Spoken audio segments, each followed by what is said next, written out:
Depuis l'apparition du coronavirus, il y a près de 3 ans, les voyages à l'étranger ont quasiment été suspendus.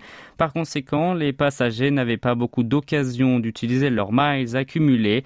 Les miles sont un système de points de fidélité mis au point par les compagnies aériennes et basé sur les distances parcourues. Kim Kwang-moon, un habitant de Séoul interrogé par la KBS, dispose par exemple de 56 000 points chez Korean Air. Ils sont équivalents à un billet aller simple pour les États-Unis. Néanmoins, près de la moitié d'entre eux arriveront à leur échéance l'année prochaine. Alors que ce voyageur assidu était bloqué sur le territoire, la durée de validité de ces miles a continué à se réduire. À noter que Korean Air et Asiana Airlines ont reporté l'expiration des miles chaque année depuis 2020, mais seuls les points censés disparaître à la fin de l'année étaient concernés.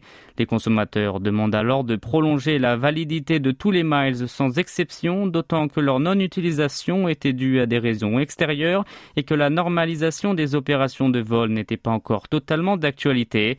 En partageant cette opinion, le gouvernement a estimé que les compagnies ne devaient pas traiter cette question de façon arbitraire. La commission du commerce équitable leur a donc recommandé en juin dernier d'exclure la période de l'épidémie dans la durée des miles et de réviser ainsi la clause relative de leur système de fidélisation. Pourtant, aujourd'hui, 4 mois plus tard, les deux géants sud-coréens du secteur n'ont toujours pas remis leurs nouvelles stipulations modifiées. Elles se sont justifiées en affirmant que la décision était ajournée parce que le critère sur de la propagation de l'épidémie reste vague.